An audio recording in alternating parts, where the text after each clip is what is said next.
한국 팬분들이 가장 보기 어려웠던 아메리카 3연전이 끝이 났습니다.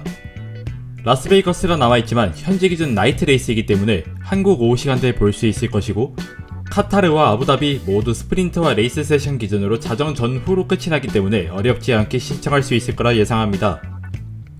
먼저 이번 그랑프리가 시작하기 전부터 마그누슨의 몸 상태에 문제가 생겨 이번 경기의 모든 세션을 베어만이 대신하여 뛰게 되면서 베어만은 이번 시즌 F1에서의 세 번째 경기를 맞이하게 됐습니다. 그리고 베르스타펜은 차량 엔진 개통의 부품을 초과 사용하면서 레이스에서 오그리드 페널티를 받은 채 스타트하게 됐습니다. 이번 영상도 스프린트 퀄리파잉부터 정리해드리도록 하겠습니다. 먼저 세션을 통틀어 첫 플라잉 랩을 돈 이후의 상황인데, 이 사진만 보면 분명히 이해하실 만한 부분이 있습니다. 하위권에 기록되어 있는 선수들이 제일 먼저 돌았다고 생각하시면 될 것 같고, 트랙 에볼루션의 영향을 크게 받는 상황이라고 보는 것이 가장 정확하다고 할 수 있을 것 같습니다. 그리고 SQ1의 최종 기록입니다. 가장 눈에 들어오는 기록은 노리스의 1분 9초대의 기록인데, 트랙 레코드 갱신을 기대하게 만들어 주었고, 긴급 투입된 베어만이 메르세데스보다도 빠른 기록으로 SQ1을 무난히 통과했습니다. 그리고 보타스도 멕시코에 이어 2경기 연속으로 Q1에서 생존하였습니다. SQ2로 넘어와서 역시 텍사스와 마찬가지로 2랩과 1랩의 싸움이 펼쳐졌습니다. 하지만 노리스는 1000랩부터 1분 9초 063의 기록으로 일찌감치 달아났고, 가슬리의 기록인 1분 9초 787보다 조금 더 빠른 기록이 커트라인이 될 것으로 예상했습니다. 하지만 예상보다 1랩 승부를 본 드라이버들의 기록이 대부분 좋지 못했고, 베어만과 로슨, 그리고 심지어 가슬리까지 SQ3에 진출했지만 해밀턴과 페레즈가 탈락하는 고배를 마셔야 했습니다. SQ3는 러닝타임이 고작 8분밖에 되지 않았기 때문에 모든 사람들이 1랩 승부를 할 것이라 예상했었습니다. 그렇게 맥라렌은 1000랩부터 1분 8초의 벽을 허물면서 스프린트 폴에 너무나 큰 한 걸음을 내딛었고, 나머지 드라이버들이 1랩의 기록을 작성하는 동안 유일하게 맥라렌만 2번 달리는데 성공해내면서 피아스트리까지 1분 8초대로 진입, 스프린트 프론트 로우를 독식하게 되었습니다. 그리고 베어만은 아쉽게도 세나 S를 탈출하는 과정 중에 트랙을 벗어나면서 기록 삭제를 당하게 됐습니다. 날씨의 변수가 존재하는 브라질 서킷에서의 스프린트는 다행히도 우천 걱정 없이 시작했습니다. 우선 레이스 스타트 과정에서는 중하위권에서만 순위의 변동이 있었고, 훌켄버그가 놀라운 스타트로 포인트권에 근접했습니다. 그리고 10랩째에 페레즈가 점차 페이스를 끌어올리면서 포인트권을 향해 달리고 있었고, 올 시즌 초반에 자오버만큼 성능이 좋지 못했던 알핀의 가슬리가 계속해서 7위 자리를 지키며 나아갔습니다. 그리고 초월이 어려운 서킷인 만큼 초월 장면이 몇 개 없었는데, 그 장면 중 대부분이 페레즈의 리플레이일 정도로 이번 스프린트에서의 페레즈는 엄청났다고 할 수 있습니다. 그러던 중 좋은 분위기를 이어가던 훌켄버그의 차량에서 심상치 않은 연기가 나기 시작했고, 약 4랩을 남겨두고 잔디밭에 차량을 세우고 리타이어하게 됐습니다. 이 상황을 조시하고 있었던 맥라렌은 포지션 스왑을 지시했고, 그 지시 이후 약 2랩 뒤 VSC가 발동되면서 노리스, 피아스트리, 베르스타펜 순서로 정렬됐고, 마지막 랩마저도 베르스타펜이 피아스트리를 넘어서지 못하면서 맥라렌의 작전 성공과 노리스의 챔피언십 경쟁을 더욱 가속화해냈습니다. 중위권에서는 페레즈의 순위 상승이 레이스에 기대를 걸게 만들었고, 가슬리도 상위 8명만 포인트를 획득할 수 있는 스프린트에서 7위로 2포인트를 가져오면서 알핀의 신락같은 희망을 볼 수 있었습니다. 경기가 끝난 이후 VSC 델타 타임 위반으로 인해 베르스타펜이 5초 페널티를 받으면서 4위로 밀려났고, 스프린트에서 노리스와의 격차가 3포인트 줄어들게 되었습니다. 약 3시간 뒤 퀄리파잉이 개시가 됐어야 했지만 말도 안 되는 양의 비가 쏟아지면서 1시간가량 경기 진행이 지연됐습니다. 그렇게 한국 기준 약 새벽 5시가 되어서야 일요일 저녁 7시에 퀄리파잉을 진행한다는 소식을 전하면서 다음날이 밝았고, 이례적으로 원치 않게 아침 경기를 펼치게 된 드라이버들입니다. Q1이 시작하기 전부터 역시나 비가 내리고 있었고, 세션 시작과 동시에 옐로 플래그를 난사했습니다. 그리고 세션이 약 절반 정도 지난 시점에서 콜라핀토의 사고가 발생했고, 기껏 말려놓은 노면이 다시 접게 되는 드라이버들의 입장에서 안타까운 시간이 되고 말았습니다. 그리고 노리스가 겨우겨우 탈락권에서 숨을 붙잡고 있었던 상황 속에서 순위가 요동치기 시작했는데, 끝내 해밀턴과 베어만, 그리고 콜라핀토까지 밀어내며 15위로 Q2에 진출했습니다.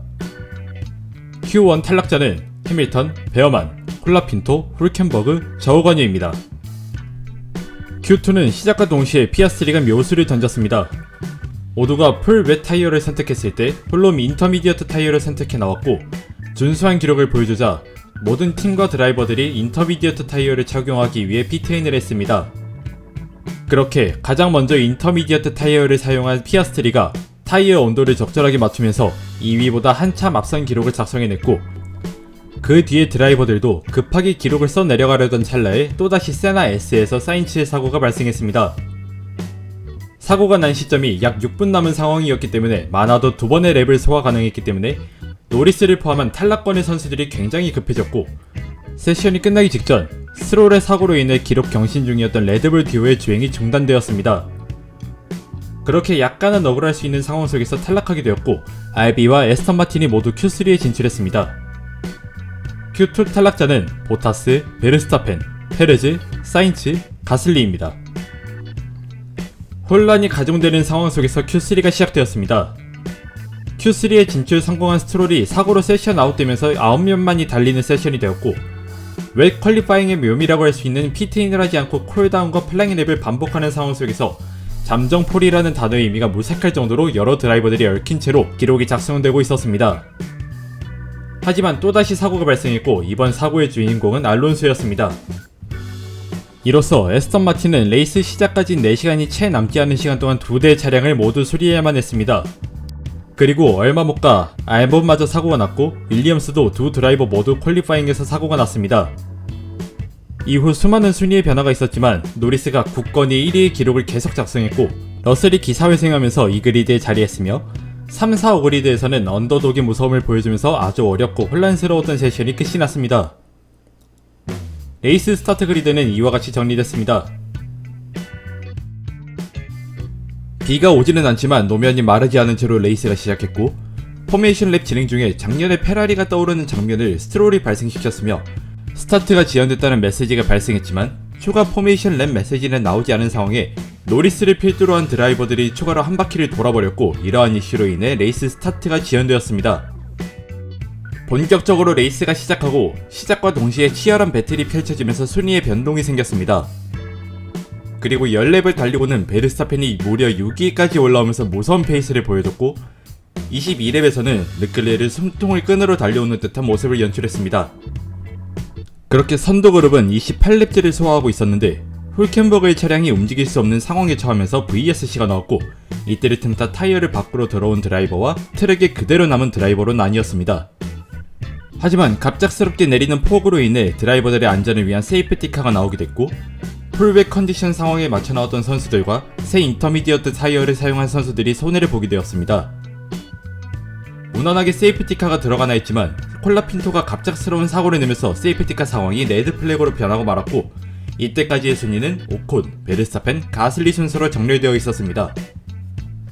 악천후와 큰 사고로 인한 복합적인 문제로 세션이 긴 시간 지연되었고, 안전한 스타트를 위해 정말 오랜만에 롤링 스타트를 하게 된 드라이버들입니다. 롤링 스타트 과정에서 베르스타펜이 오콘을 잡아내지 못하면서 추후에 4초 정도의 격차가 벌어지게 되었고, 페아도라에서 베어만이 F1에서는 쉽게 볼 수 없는 드리프트를 보여줬지만 나쁜 결의 드리프트였고, 불행 중 다행으로 정말 예쁘게 벽에 박으면서 리타이어만은 피하게 됐습니다. 그리고 40랩째에 위태위태했던 사인츠가 결국에는 미끄러지면서 리타이어하게 됐고, 세 번째 세이프티카 상황이 발생했습니다. 사고 처리가 빠르게 이루어졌고, 세이프티카 엔딩 상황에서 베르스타펜이 선두 자리로 올라왔으며 노리스는 크게 흔들리면서 7위까지 밀려난 모습입니다. 이 시간 이후로는 비의 양이 눈에 띄게 줄어들었고, 모든 드라이버들이 자신의 베스트 랩을 기록하면서 달렸는데, 멕시코 그랑프리부터 이어졌던 라이벌 구도인 로슨과 페레즈가 여기서도 만나게 됐습니다. 페레즈가 로슨을 초월해보려 세나 S에서 안쪽으로 파고 들어갔지만 신인답지 않은 하드레이싱을 보여준 로슨이었고, 이 장면 이후에 해밀턴이 오히려 페레즈를 잡으면서 1포인트 차이의 경쟁을 이어간 세 사람입니다. 15랩이 남은 시점에서는 사실상 비가 멎은 상태였고, 경쟁이 펼쳐지고 있던 곳은 3위 자리와 9위 자리였습니다. 그 구도는 10랩이 남은 시점에도 똑같이 이어졌고, 비가 멎은 시점에서 더 이상의 사고는 기대하기 힘들었습니다.